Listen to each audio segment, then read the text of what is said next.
All right, diving into the life of Abu Bakr Al-Siddiq, a huge name in early Islam. We're going through excerpts from this booklet called Abu Bakr Al-Siddiq from a series called Men and Women Around Muhammad. This guy, let me tell you, full of surprises. Not just a close companion to the Prophet Muhammad, but, well, a man of contrasts. Yeah, the booklet really brings that out, and known for tenderness and generosity, but also this unwavering commitment to principle, almost a stringency to his beliefs. It's funny, they compare him to the ocean in here, deep, full of hidden treasures. I guess we'll see what they mean by that. Okay, rewind with me, too. Before Islam, even non-Muslims in Mecca, they say, deeply respected Abu Bakr. What made him stand out in a place like pre-Islamic Mecca? Well, gotta remember, Mecca back then, all about tribal ties, trade, a lot of, well, less than savory stuff going on.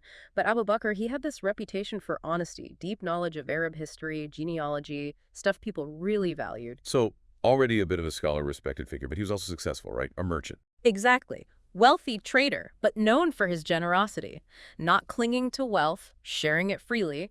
And what's interesting is he already avoided things like alcohol, idol worship, common stuff back then. So, not exactly the stereotypical picture of a convert, right? Sounds like he was already living by a strong moral code, which makes his immediate embrace of Islam even more interesting. The booklet says, Prophet Muhammad, when he started preaching, confided in Abu Bakr first. That's going to be significant. Why choose him? Speaks volumes, right. Their bond, obviously, was a factor. But think about the social dynamics. Abu Bakr's reputation, it lent legitimacy to this whole new faith. And back then, acceptance.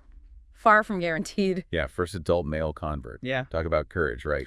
Putting everything on the line. And he didn't just accept it for himself either. The booklet gets into how he actively started spreading Islam, brought in some other big names who, became important in those early days. Yeah, and not without risk. There's that story, his first public sermon gets severely beaten for it. Dedication was remarkable.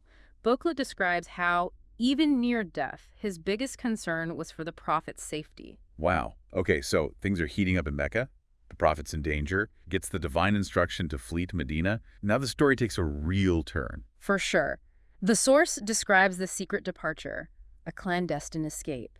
And Abu Bakr, no hesitation, right there with the Prophet, ready to face anything. What gets me is the booklet. It really emphasizes the emotion of it all. Abu Bakr wouldn't even leave for his own safety until the Prophet gave him permission. That's a whole other level of trust. And then, of course, there's that famous cave incident. The text actually quotes the Quranic verses describing Abu Bakr's fear as they're hiding, surrounded by enemies, and the Prophet reassures him, saying God is with them. It's such a powerful image. Makes you think, would you have that same unwavering faith, right?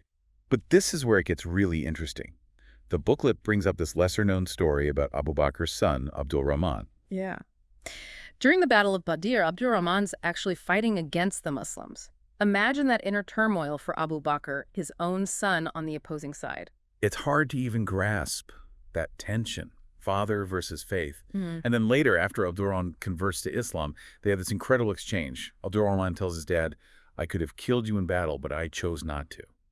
And Abu Bakr's response, I would have fought my own son for the sake of Islam. Really highlights what the booklet emphasizes about Abu Bakr putting faith above even family. It's something that lines up with Quranic teachings, That level of commitment. Mind-blowing. And it seems like this unwavering belief is what defines his actions as Caliph. After Prophet Muhammad's death, chaos. Some Arab tribes, they just up and leave Islam, refuse to pay alms. A core pillar of the faith. Massive dilemma. It was. The booklet explains how some companions actually advised Abu Bakr against fighting these tribes, said it just caused more division, instability, but Abu Bakr, he stood firm. He was ready to fight, even those who prayed but didn't pay alms. Saw it as a divine obligation, non-negotiable. What was he thinking? Was it purely principle? Or was there, like, a strategic element to it, too? That's where the booklet gets really insightful. It dives into the different arguments going around. Some believed forcing alms went against free will in accepting Islam. But Abu Bakr saw it differently. Letting some off the hook would undermine the whole community, a threat to Islam itself. Exactly. And remember, this wasn't just a theology debate. Alms were the safety net back then, supported the poor, vulnerable. If people stopped paying, the whole system could collapse. So what happened? Did this hardline stance work? That's a story for our next dive. We'll see what happened with Abu Bakr's decision and how it shapes the future of Islam. Stay tuned, because this is just the beginning when it comes to Abu Bakr Al-Siddiq. Welcome back. Last time, Abu Bakr, Big decision, right? Fight those who left Islam, refuse to pay alms, ready to stand by his principles, even war. So what happened? Did he actually do it? He did, and the booklet really it gets into how complicated things were back then. This new Islamic state, super fragile, internal turmoil, plus he's got to deal with huge empires, the Byzantines, the Sassanids. They're watching Islam grow, seeing it as a threat. So it's like keep things together inside while also being ready for attacks from outside. How do you manage all that? The source makes him out to be a pretty skilled strategist, decisive leader. Let's start with the inside stuff, what they called apostasy. Tribes who'd accepted Islam when the Prophet was alive, but then boom, after his death, they're out. And not only do they reject Islam, they stop paying alms. Huge problem. It's interesting, right? On one hand, you've got free will to accept Islam, but then there's this obligation to the community through alms. Exactly. And the booklet, it highlights this debate among the Prophet's companions. Some saying forcing people to pay, well, that goes against free will. Others, including Abu Bakr, they saw it as essential, like, you gotta uphold the system. So how'd that debate go? It doesn't really get into the specifics of the arguments, but you can tell Abu Bakr was really worried about what would happen if he did nothing. He thought, if some people just ditch their obligations, it's a domino effect, right? Weakens everyone. A threat to the whole idea of Islam. Almost like he felt he had to make a statement, establish things early on. But taking such a strong stance, Right. I mean, there had to be consequences. Oh, of course. The booklet doesn't sugarcoat it. People died. These conflicts, they definitely added to all the tension. Even some close companions of the Prophet, like Umar ibn al-Khattab, initially, they didn't agree with fighting. It's funny, this whole thing, it's still debated by historians today. Some say, hey, it was necessary, saved Islam. Others criticize it, saying it set a bad precedent, using force for religious reasons. Complex stuff. No easy answers. But, okay, aside from the internal conflicts, the booklet also mentions how Abu Bakr had to deal with those empires, remember? The Byzantines, the Sassanids, they weren't just going to sit back and watch Islam spread. They saw it as a challenge. So even with all the unrest at home, Abu Bakr's got to prepare for possible invasions. How do you even handle both at the same time? Well, the booklet doesn't really get into specific battles during his time as caliph, but it does mention he successfully defended against Roman forces, pushed them back from the borders. Clearly not just a spiritual leader, right? A capable military guy, too. 2 years. Think about that. Apostasy, consolidating the Islamic State, defending it, and laying the foundation for expansion. That's a lot. Don't forget the Quran. A lot of those who had memorized it, they died in these conflicts. Umar ibn al-Khattab, he's the one who realized, we got to write this down. Pushed Abu Bakr to make it happen. Makes sense. If something happened to those people, huge part of Islam could be lost, gone forever. Exactly. But even then, the booklet says Abu Bakr hesitated at first. Concerns about, putting it all together in one book hadn't been done before during the Prophet's lifetime. So what changed his mind? The deaths. So many people who knew the Quran were being killed. He saw how serious it was, so he put Zayd ibn Thabit in charge, a companion of the Prophet, known for being super careful, really knowing the Quran. What a task, huh? It describes it as this huge challenge, gathering pieces of the Quran written on all kinds of stuff, checking with people who'd memorized it, making sure every verse was perfect. Wow. Their work basically gave us the Quran we have now. Testament to their dedication and to Abu Bakr's vision. But okay, beyond the politics, the military, the booklet really stresses those personal qualities that made him such a good leader. I'm curious, what made him so different? First, his piety, deep faith, evident in everything, known for humility, prayer, and this unshakable trust in God, not just for show. He really lived it. I guess that sincerity, that's what made people respect him, admire him. Oh, for sure. And wise. Good judgment. He could consider different opinions, make tough decisions, act decisively when he had to. All super important in those times. So much uncertainty. Think about it. They were building a whole new society, right? From nothing.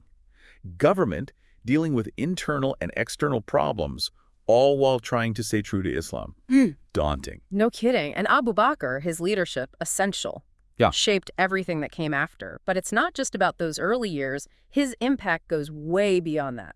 That's what I find so interesting. How did what he did as caliph affect things centuries later? What about the world today? That's the question, right? And that's what we'll get into in our final dive. We'll explore how his decisions played out in the long run and what it is about him that still inspires people all these centuries later. Stick with us as we uncover the legacy of Abu Bakr Al-Siddiq. Back again for the deep dive. We've gone through Abu Bakr's life, from pre-Islamic Mecca to supporting Prophet Muhammad to all those challenges as the first caliph. Now, the big question, right? What lasting impact did he have? How did this guy, just TWO years as leader, leave such a mark on history? It's something the booklet really digs into, and I think it boils down to a few things. First, his stance against apostasy.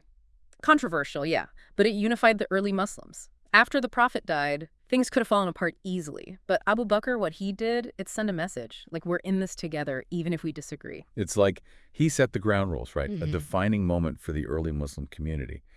And that unity, I bet it was key for what came next. The whole expansion of Islam. Totally. The booklet makes a big deal about how those campaigns against the people who left Islam, even with all the complications there, well, they also solidified the Islamic State, secured the borders, which paved the way for, that expansion. From Spain to India. You can't talk about those Islamic empires without recognizing what Abu Bakr did in those early years, setting things up. So he was a unifier, but also a builder. But beyond the military stuff, the politics, there's also that focus on creating systems of governance. Not enough to just conquer, you got to rule. And that's what's so cool about Abu Bakr, not just a fighter, a conqueror, but also like an administrator. He gets that this new Islamic state needs structure to survive. So he appoints governors, sets up a treasury, figures out how to collect and distribute alms, making sure that social safety net is working. It's easy to miss those things, but back then, totally new ideas. It's like he created the instruction manual for Islamic governance. Yeah. And the caliphs who came after, they used it. Exactly. That blueprint for governing, it impacted centuries of history. But Abu Bakr's legacy, it's not just about structures and systems. There's also that personal side, The booklet keeps coming back to that. Right? They talk about his piety, humility, generosity, Yeah. even his caliph with all that power, how that play into his lasting impact. Well, think about it. He sets a standard for leadership that's all about morals, spiritual devotion, not about personal gain for Abu Bakr. Being caliph, it was a duty, like a sacred trust. Serve God, serve the community. Leading by example. A different kind of leader, not just about military might or political games. And that, it had a huge influence on Islamic thought, how people practice their faith, justice, fairness, compassion. That's what Abu Bakr focused on. And it shaped how Muslims viewed the state, what leaders should be like. It's crazy, right? One man, just a couple of years, and the impact echoes for centuries. It really makes you think, what does leadership really mean? What is legacy? But here's another thing. Abu Bakr's influence, it goes beyond just the Muslim world. His thing about consultation, getting different viewpoints before deciding on something, that resonates with leaders everywhere. Good ideas, good principles, they go beyond borders, beyond religions. Totally. And his story, I think, it teaches us about leadership, especially when things are tough. Don't forget, he was dealing with division, threats from outside, and the Muslim community was grieving. The prophet was gone. It was like uncharted territory. But he held onto his faith, listened to wise people, made hard choices when he had to, even if they weren't popular. A powerful example of leading with principles, no matter what. We've covered a lot, haven't we? From those early days in Mecca to the legacy that continues to this day. Abu Bakr Al-Siddiq, what a life. Deep faith, total loyalty, and a remarkable leader. His story, it's a peek into the heart of early Islam and how it changed the world. This booklet, it really brings him to life, doesn't it? A complex, fascinating person, faced tough choices, stayed true to himself, and ended up shaping history. Leaves you with a lot to ponder. It does. As we finish up this deep dive on Abu Bakr al-Siddiq, I think what sticks with me is that lasting legacy. Justice, unity, principled leadership. Still relevant today, Makes you think, how do those values impact our world right now? What can we learn from him, no matter what we believe or where we come from? Those are questions worth asking ourselves as we keep exploring history. Couldn't agree more. Always more to discover. Happy diving. And until our next deep dive, keep exploring.